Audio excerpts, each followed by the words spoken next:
আপনাদেরকে বলছি, যারা বাংলাদেশে এখন রাসেল ভাইপার নিয়ে উদ্বেগ হয়ে আছেন, আমরা এর থেকে বড় বড় সাপ প্রতিদিনই কম বেশি আমরা মালয়েশিয়াতে দেখি, যারা আমরা মালয়েশিয়ান প্রবাসী।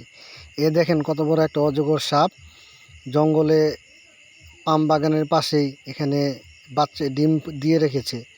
দেখেন এখানে ওই সবাই মেরে ফেলে না, যারা আর কি যে প্রবাসী জঙ্গলে কাজ করার সময় যারা দেখতে পায় তারা ওই দেখলেই মেরে ফেলে, প্রাণের ভয়তে সবারই আছে।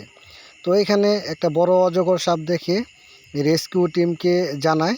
রেস্কিউ টিম এসে এই অজগরটাকে এখান থেকে উদ্ধার করে নিয়ে যায়। তো অজগরটা এখানে অনেকগুলো ডিম দিয়েছিল, ডিমগুলো আপনি দেখতে পারবেন।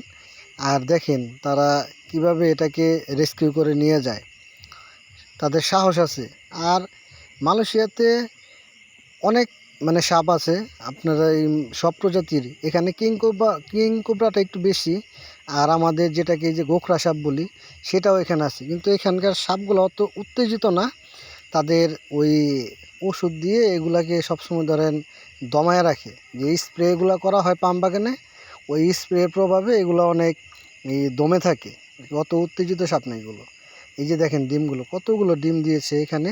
ওই রেস্কিউ টিমগুলো ডিমগুলো গুনতেছে।